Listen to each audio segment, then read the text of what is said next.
सास के मेहमान। सिमर की सास की सारी जिंदगी किराए के मकान में ही बीती, लेकिन जब बेटा कमाने लायक हुआ तो उसने अपना बड़ा मकान बनाया। क्या है माँ, इतनी लंबी लिस्ट मेहमानों की? गृह प्रवेश है सिर्फ, शादी में तो तुमने इन लोगों को बुलाया ही था ना। अरे बेटा, तुम्हारे पिता और मैंने तो सारा आजीवन घर नहीं बनाया, ये सोचकर कि पैसा घर में लगा देंगे तो तुझे कहाँ से पढ़ाएंगे। अब बेटा, घर जैसी खुशी में मैं उन लोगों को कैसे भूल जाऊं जिन लोगों के साथ मैंने पूरा जीवन काटा। तभी वहाँ बहू आ जाती है। क्या माँ जी, कैसी बात कर रही हैं? बुआ जी, चाची जी, उनकी बेटियाँ, ससुराल वाले सभी तो आ रहे हैं। मैंने उनकी लिस्ट सुमन से पूछकर तैयार कर ली है। हाँ बेटा, ये लोग तो रिश्तेदार हैं, इन लोगों को तो बुलाना ही है, लेकिन जिन लोगों के साथ मैं किराए के मकानों में रही, वो मकान मालिक, वो पड़ोसी, उन्हें कैसे भूल सकती हूँ। माँ, लेकिन वो नीलम आंटी को तो मत बुलाना, बड़ा ही लो स्टैंडर्ड साउंड करती है वो। हाँ माँ, और वो किरण को भी। उनका पति और बेटा खाते कितना है। और नहीं तो क्या, शादी में भी 2000 रुपए वाली प्लेट में दनादन खा रहे थे। माँ कुछ नहीं बोलती, कमरे में चली जाती है। तुम्हारी माँ के तो चोचले ही अलग है, न जाने लोगों को क्या बताना चाहती हैं। अरे आस पड़ोस को तो ऐसे पूछ रही है जैसे कि रिश्तेदार। हाँ जानता हूँ माँ को, वो किसी से जुड़ती है तो दिल से जुड़ती है। वैसे बात करता हूँ उनसे। सभी अपने अपने काम में लग जाते हैं। सास को नींद आ जाती है और वो सो जाती है। लग रहा है कि गुस्सा होकर सो गई। कपड़े भी अपने बाहर फेंक कर गई हैं। बहू है ना, नौकरानी जैसी, कर लेगी काम। बड़बड़ करती बहू सास के कमरे में जाती है और कपड़ों को उनकी अलमारी में रखती है कि तभी उसके हाथ में एक एल्बम और कुछ खत लगते हैं। अरे ये क्या है? बहू एल्बम देखती है जहाँ नीलम आंटी और सास के साथ छोटा सा उसका सुमन खड़ा होता है। इनके बचपन की फोटो। वो सारी फोटो देखकर जब खत को खोलती है तो वो किरण का होता है। बहू खत पढ़ने लगती है।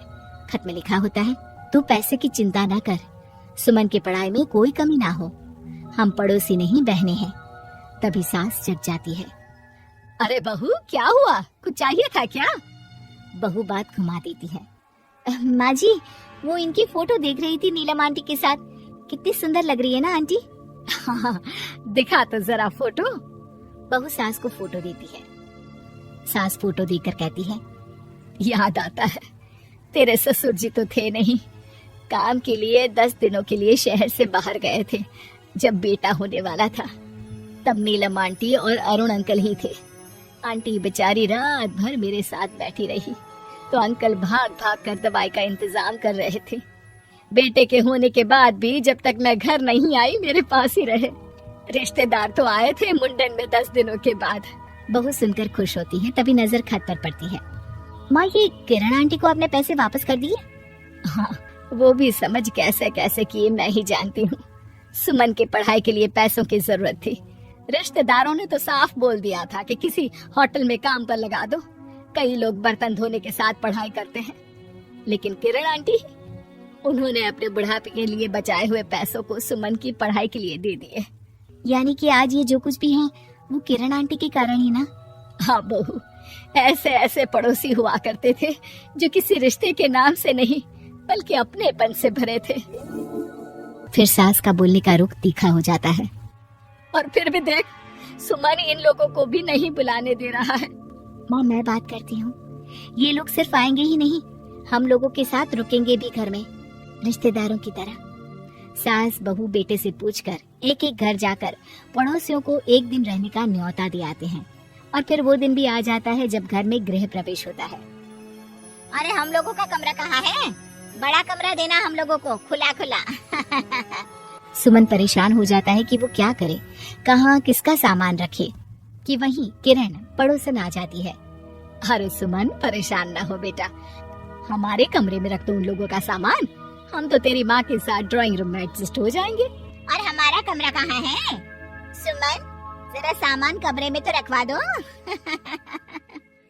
अरे ये क्या, मेरे कमरे में तो सफाई ही नहीं है। अरे बता देती सुमन, हम कहीं और रह लेते। तभी वहाँ नीलम झाड़ू लेकर आ जाती है। अरे बबली दीदी, कैसी बात कर रही है? चलिए मैं साफ किए देती हूँ कमरा। वहीं मामी जी भी आ जाती हैं। अरे सुमन दीदी, सबसे छोटा कमरा हम लोगों को ही देना था क्या? मायके की कोई परवाही नहीं है। वो मामी जी, किरण आंटी और नीलम आंटी की फैमिली एक ही कमरे में है ना, तो इसलिए आप और मामा दो ही तो लोग हैं। तो मामी तो बहू के मुंह से ये बात सुनकर गुस्से से लाल पीली हो जाती है। अरे वाह जी वाह, बहू की जुबान तो देखो कितना बोल रही है। इतना बोलने वाली बहुएं भी होती है क्या? अरे रहने दो, जब मेरी बहन ने ही मेरे बारे में नहीं सोचा तो किसी और से क्या उम्मीद करें। दोनों सामान पैक करके घर से निकल ही रहे होते हैं कि नीलम आ जाती है। अरे राकेश भैया, मैं भी सुमन की तरह ही तो हूँ। आप तो हम लोगों को इतने साल से जानते हैं। हाँ, तुम लोग तो मेरी बहन से चिपकी रही गोंद की तरह। खैर कोई बात नहीं, रहो बड़े कमरे में। तभी अरुण वहाँ आ जाता है, जो नीलम का पति है। अरे भाई साहब, थोड़ा तो वक्त दीजिए, हम सारे छोटे कमरे में शिफ्ट हो रहे हैं। सारे पड़ोसी छोटे कमरे में चले जाते हैं और मामा मामी बड़े कमरे में। बहू चाची के कमरे से बाहर निकल रही होती है कि देखो कैसे बड़ा मकान बनाकर इतरा रही है। अरे जब हम लोगों ने कहा था कि घर बनवा लो, तब तो लड़के को पढ़ाने की पड़ी थी। इतना पैसा रखी थी, महंगे कॉलेज में पढ़ाया, तब बात मानी होती तो सस्ते में मकान बन जाता। बहू आगे जाती है जहाँ दोनों पड़ोसन भी आपस में बात कर रही थी। मानना पड़ेगा सुमन को, बहुत ही समझदारी के साथ चली, बच्चों की जिम्मेदारी को सबसे ऊपर रखा, रिश्तेदारों के साथ भी पूरा निभाया। नहीं तो आजकल के रिश्तेदार, अरे सुमन के लिए तो हम हमेशा ही खड़े हैं।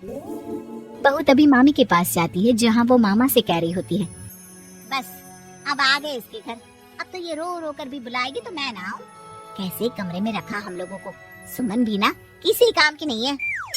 बहू सभी को देख समझ रही थी, रिश्तेदारों के नखरों के बीच पड़ोसियों का प्यार। वो देखकर समझ जाती है कि सास के असली मेहमान कौन है।